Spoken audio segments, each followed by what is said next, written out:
இன்றைக்கி நம்ம இருக்கிற இடம் அரிசோனா ஸ்டேட்டுங்க.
இப்போ நம்ம இருக்கிற இடம் அரிசோனா மாகாணத்தில் ஃப்ளாக்ஸ்டாஃபில் இருக்கிற மீட்ரா கிரேட்டர் அப்படிங்கிற ஒரு இடம். அதாவது என்ன இடம்னா, இங்கே வந்து 50,000 வருஷத்துக்கு முன்னாடி ஒரு சின்ன விண்கலானது விழுந்திருக்கு. அந்த விண்கலானது விழுந்து கிட்டத்தட்ட 1 மைல் தூரத்துக்கு ஒரு பெரிய பள்ளமானது உருவாகிருக்கு.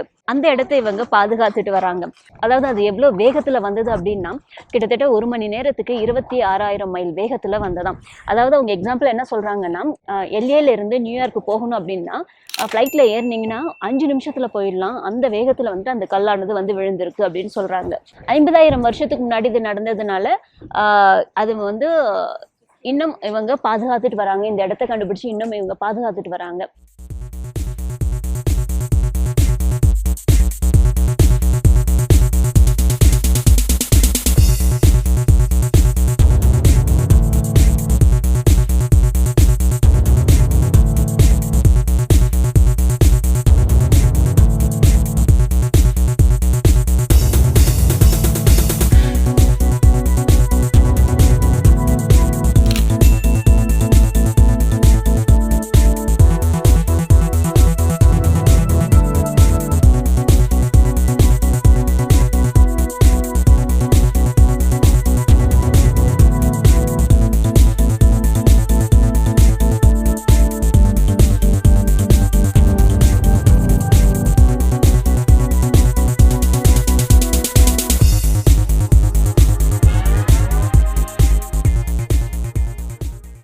இதுதாங்க அந்த சின்ன எரிகள் விழுந்து உருவாகிய பெரிய பள்ளம்.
அமெரிக்காவினுடைய அரிசோனா மாநிலத்தில் பெட்ரிஃபைடு நேஷ்னல் பார்க்கில் இருக்கோம். நம்ம இங்கே 220 மில்லியன் ஆண்டுகளுக்கு முன்னால் இது ஒரு பெரிய காடாக இருந்தது.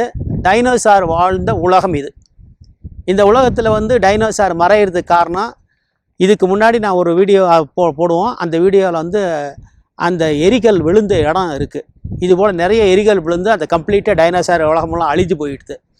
அழிந்து போன அந்த காடுகளுடைய பல்வேறு ரசாயன மாற்றங்கள் ஏற்பட்டு இந்த மரங்கள், காடுகளில் இருந்த மரங்கள் எல்லாம் கல்லாக மாறி இருக்கின்றன.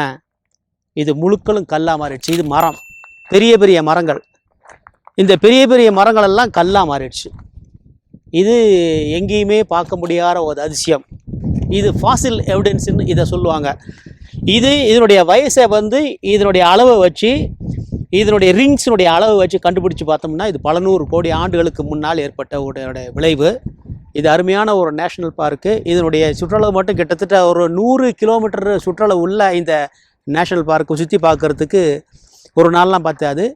ஒவ்வொன்றும் ஒவ்வொரையாக இருக்குது. இந்த ஏரியாவில் வந்து எரிமலைகள் உள்பட பல்வேறு நிகழ்வுகள் இந்த இடத்துல நடந்து இந்த இடம் கம்ப்ளீட்டாக அழிந்து இன்றைக்கு பாலைவனமாக காட்சி அளிக்கிறது இந்த இடம்.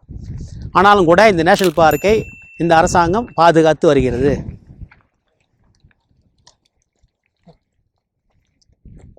வந்து வெவ்வேறு இடத்துல வந்து இந்த பெட்ரிஃபைடு பார்க் போல் இருக்கிற ஒரு மரங்கள் கல்லாக மாறுகின்ற ஒரு காட்சியை நம்ம பார்க்க முடியும். ஆனால் இந்த இடத்துல உள்ள ஸ்பெஷல் என்னன்னு சொன்னால் இந்த ஏரியா முழுவதுமே கண்ணுக்கு எட்டிய தூரம் வரைக்கும் மரங்களுடைய துண்டுகள் கல்லாகி போய் காட்சி அளிக்கின்றன. அது முனிவர் சாப்பிட்டாப்புல இது போல் கல்லாக இருக்குது. எல்லாமே கல்லாக இருக்கிறதுன்னு என்ன காரணம் சொன்னால் கெமிக்கல் ரசாயன மாற்றங்கள் ஏற்பட்டு அது வந்து ஃபாசில் எவிடன்ஸ்ன்னு நம்ம சொல்லுவோம். அது போல் ஆயிடுச்சு. இது வந்து மற்ற இடத்துல காண முடியாத ஒரு காட்சியாக இந்த இடத்துல இருக்கிறது. அதுதான் இப்போ இந்த மரத்துண்டானது ஃபுல்லாக பாறையாக மாறி இருக்குது பாருங்கள், கல்லாக மாறி இருக்குது. இது நீங்கள் பார்த்தாலே தெரியும். இந்த மரத்தோடைய இந்த ஃபுல் ஸ்ட்ரக்சரும் இந்த ரிங்ஸ் சொல்லுவாங்க இல்லையா, இது எல்லாமே இப்போ பார்த்தீங்கன்னா கல்லாக மாறிடுச்சு. என்னென்ன கலரில் இருக்குது பாருங்கள், yellow colour, red colour, white colour, orange கலர்னு எல்லா கலர்லேயும் இந்த பாறையானது இருக்குது. அதாவது இந்த மரம் இதனுடைய மேல் தோல் பார்த்திங்கன்னா எப்படி மரத்தோடைய மேல் தோல் பட்டைகள் இருக்குமோ அதே மாதிரி தான் இருக்குது. ஆனால் இதுவும் இப்போ கல்லாக மாறி இருக்குது. இதெல்லாம் பார்த்தீங்களா மரத்துண்டுகள், இது எல்லாமே மரத்துண்டுகள் தான். ஆனால் இதுவும் இப்போ கல்லாக மாறி இருக்கு. எல்லாமே மரத்துண்டு தான். மரத்துண்டு இப்போ வந்து கல்லாக மாறி இருக்கு பாருங்க. இங்கே கொட்டி கிடக்கிறது ஃபுல்லாக மரத்துண்டு தான். இவ்வளவு மரத்துண்டும் அப்படியே கல்லாக மாறி இருக்கு.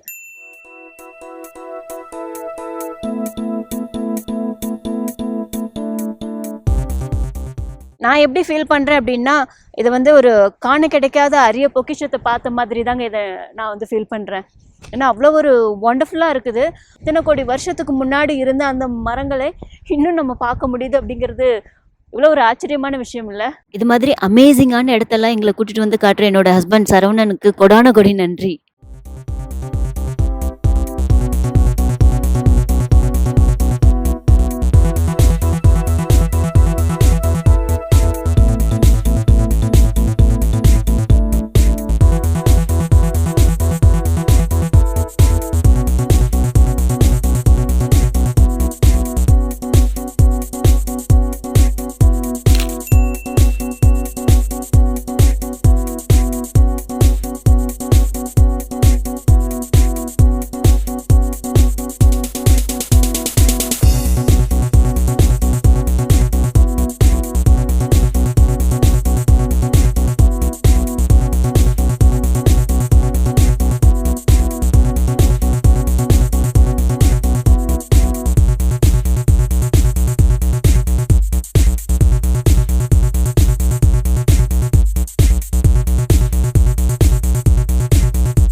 இங்கே ஆறு போயிட்டு இருந்திருக்கு. அதுக்கப்புறம் இங்கே கடலும் இருந்திருக்கு ஆக்சுவலாக. So layers and layers of மண் வந்து இன்னும் 100 வருஷம், 1000 வருஷம், 1,00,000 வருஷம் அப்படின்ற மாதிரி இது வந்து ஒரு கோடி வருஷங்களாக வந்து கோடிக்கணக்கான வருஷங்களாக இது ஃபார்ம் ஆகிட்டு இருக்கு. ஸோ இதில் பார்த்தீங்கன்னா ஒரு லேயரும் இப்போ பாறையிலையும் அப்படி இருக்கும். அதே மாதிரி ஒரு லேயரும் இந்த மலையில் பார்த்தீங்கன்னா ஒரு கலரில் இருக்கும். ஸோ இட் பேசிக்லி ஒரு ஒரு ஒரு ஒரு மலையோட ஏஜை கண்டுபிடிக்கணும், இல்லை ஒரு பாறையோட ஏஜை கண்டுபிடிக்கணும்னா கூட அவங்க லேயரில் தான் செக் பண்ணுவாங்க. அதே மாதிரி நம்மளை சுற்றி இருக்கிற எல்லா இடமும் பார்த்தீங்கன்னா ஒரு மவுண்டன்லையும் ஒரு கலர் இருக்கு. பார்த்தீங்கன்னா ஒரே ஒரு மவுண்டன் பார்த்தீங்கன்னா, ஒரு சின்ன மவுண்டன் பார்த்தீங்கன்னாலும் அதில் வந்து 2-3 கலர்ஸ் இருக்கு. It looks so beautiful. ஆனால் இந்த பெட்ரிஃபைட் ஃபாரஸ்ட்டுக்கு உருவானதுக்கு ஆக்சுவலாக இந்த வுட்ஸ் எல்லாம் வந்து கல்லா மாறினதுக்கு ஒரு முக்கிய காரணம் என்னன்னா, வாட்டர் மட்டும் இல்லாமல் வாட்டரில் சேர்ந்த வல்கேனோ ஆஷஸும் தான் அதுக்கு காரணம். அதுதான் வந்து வுட்டை வந்து ஸ்டோனாக வந்து மாற்றிருக்கு.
அரிசோனா ஸ்டேட் ரொம்பவே இன்ட்ரெஸ்டா இருக்குது இல்லையா? வீடியோ இன்னும் முடியலைங்க. அரிசோனா ஸ்டேட் பத்தியான இன்னும் பல சுவாரஸ்யமான விஷயங்கள் அடுத்த வீடியோல வருது. So stay tuned. See you all in our next video. Bye bye.